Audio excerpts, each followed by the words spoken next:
All right. Continuing this, the MacDonald case,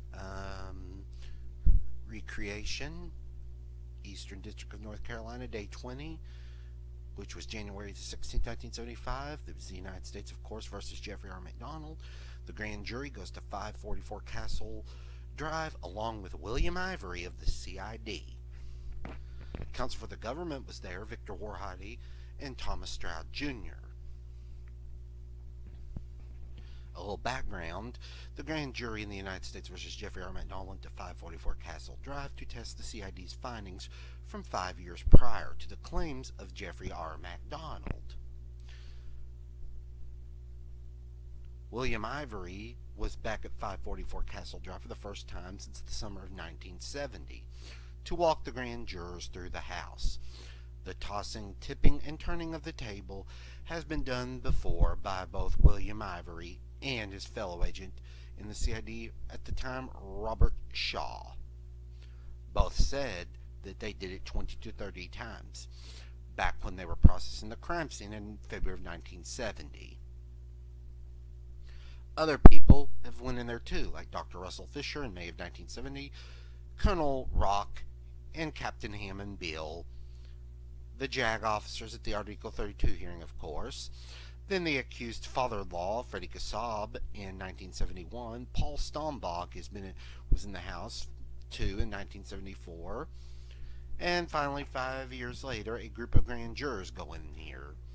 Now, of the other 5 times the people have been in there, the other people, Fisher, Kassab, and Stombach, out of those times, this is the 5th time that people have been in there to test the evidence, and of the 5 times, Fisher, Kassab, and Stombach have backed up the agents, Ivory and Shaw's findings of the table, and it always lands on its top, feet sticking up.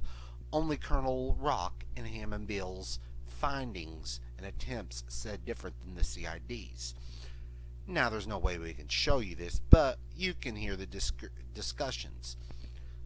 Justice Department's Victor Woerheide has taken on the case that so far a lot of people feel is unwinnable. Victor Woerheide is questioning William Ivory. Mr. Ivory, you understand that your testimony at this time is pursuant to the oath that was administered to you yesterday? Yes, sir, I do.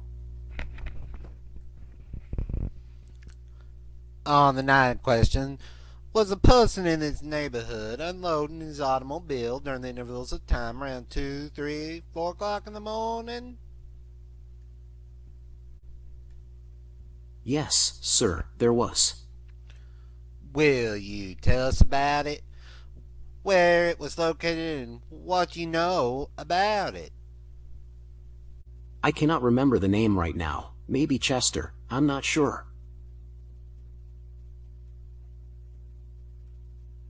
It is Chester. And he was outside, as I recall. He said some half hour or 40 minutes unloading his car. His house is not situated like this facing the street, but it runs perpendicular to the street. Victor Woerheide then goes back to questioning William Ivory. Thomas Stroud was questioning him prior. Now Victor Woerheide does. And he was questioned by CID agents. Yes, sir, he was. And what did he have to say about what he observed on the street?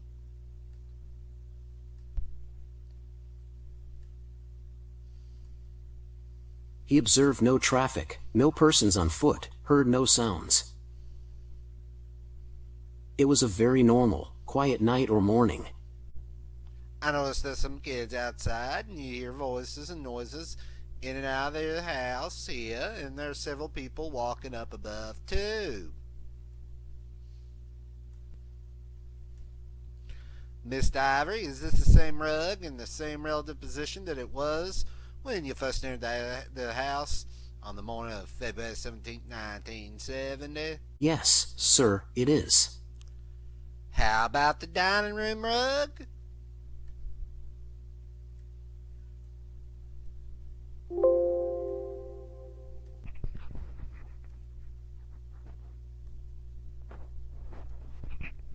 Yes, sir, approximately the same position.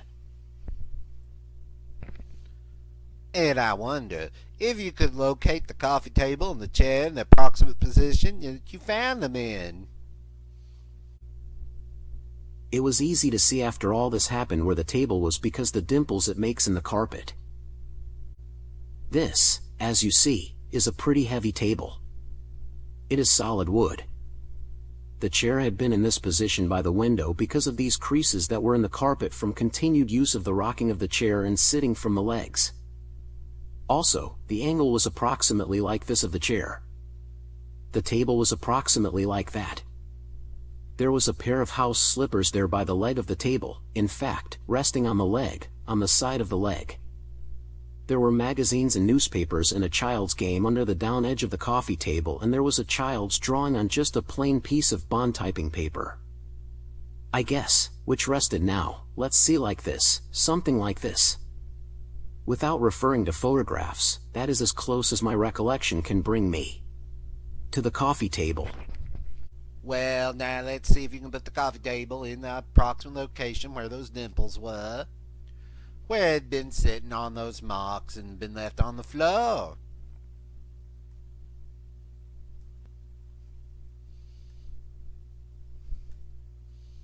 The position of the dimples also goes along with MacDonald's summation of the table being a foot or so away from the edge of the couch. Does anyone want to try that out? The flipping of the table?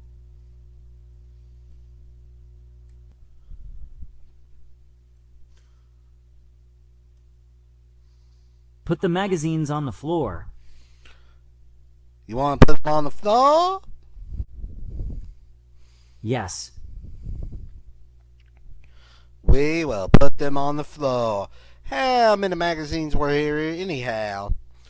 I don't want to get too many. I don't want to get too few.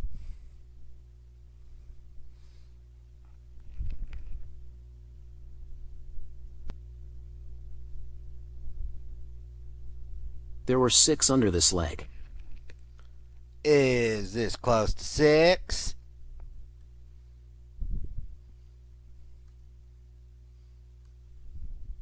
And on the other edge there was that box containing a child's punch-out game and a magazine. It was under the edge.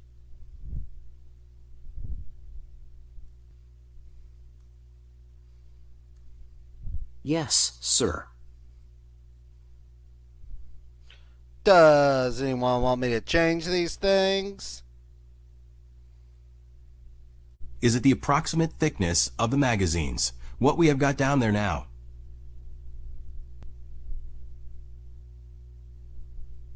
Yes. There are things placed on the floor to create a facsimile of the way magazines were that morning. The foreman, who we will not name as these are absolutely secret proceedings, goes ahead and turns over the table.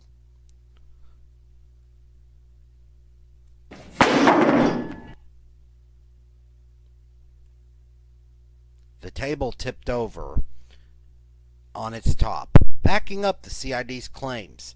The foreman tries to tip it again.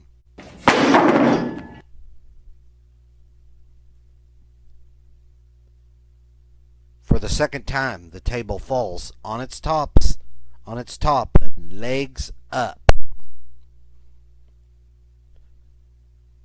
A juror, another one, tries to give it another attempt.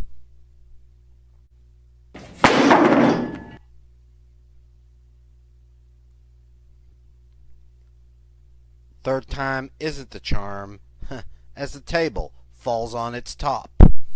Ivory and Shaw's claims that it's top heavy and always lands on its top, legs up, is a fact that cannot be disputed. The grand jury was shown Kristen's room then, and then Kimberly's, where Victor Woerheide pointed out the way things were when they were processed that morning at the crime scene. This is Kristen's room, and where they cut these boards out is where the two blood footprints were. This is the bed area where she's lying in the photograph as you saw the other day. Approximately here is where the blob of Colette's blood was on the cover of the sheet. There are big blobs of old blood down here, which all shows up in the photographs as you saw. Of course, there was some other furniture in the room along this wall and in the corner and so on and so forth. You can see the closets. There's still some furniture on the side.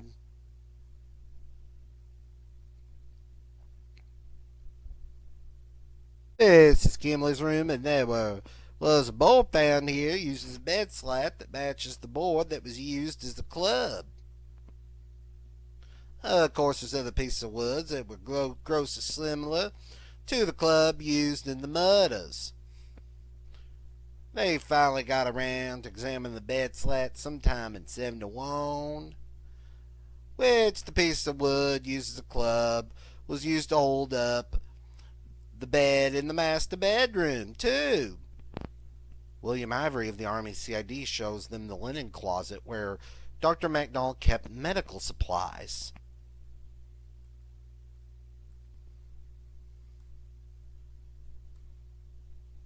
There were complete surgical kits in here with scalpels, retractors, the whole thing. There was quite an abundant supply of syringes. Hypodermic syringes in there, reusable and disposable types, some barbiturates and tranquilizers, some amphetamines. Pretty good pharmacy.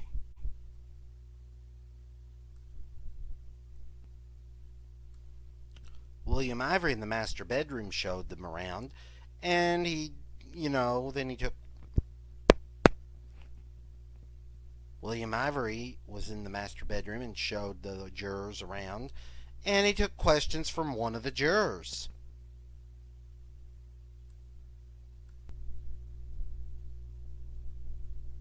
Mr. Ivory, that club, was it found in a place where it would fit on this bed anywhere? This leg is broken off. See?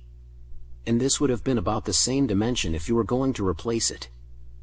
It's only a possibility. Speaking of fibers, an interesting experiment is every time I come in here, I have gone through parts of the carpet and I have found more fibers. If you'd care to look, I wouldn't be surprised if you found some more.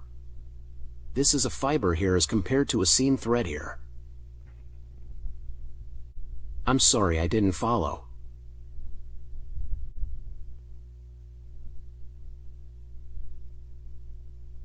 I thought maybe the club came from one of the beds, the possibility to help hold it up or something.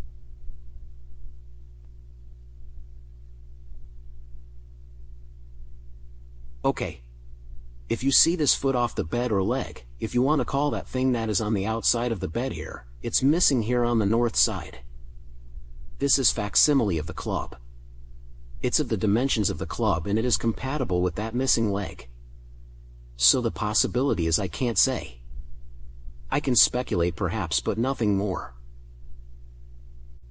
Was this loose when you found it?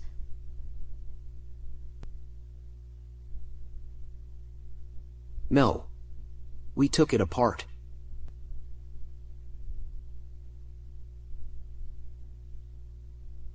The reason I asked the question, I know sometime during the testimony I heard it said that it come from the bed or the utility room where they kept paints, or some possibility it could have come from the bed.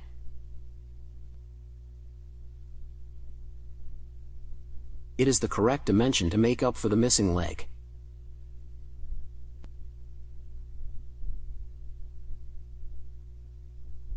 Isn't there a bed slat made out of a piece the same size? Yes. If you will look in the closet, you will see a lot of scrap lumber. He was making his own shelves. And there was a piece of lumber about like this that was a bed slat for the bed in Kimberly's bedroom, and we made, or the laboratory made, a match of growth rings. Isn't it also a club struck the ceiling in here someplace or another? Apparently it has been cut out because there was blood stain also. One of these here. You can see the inscription on the bed here. The P-edge is just about to fade out on us.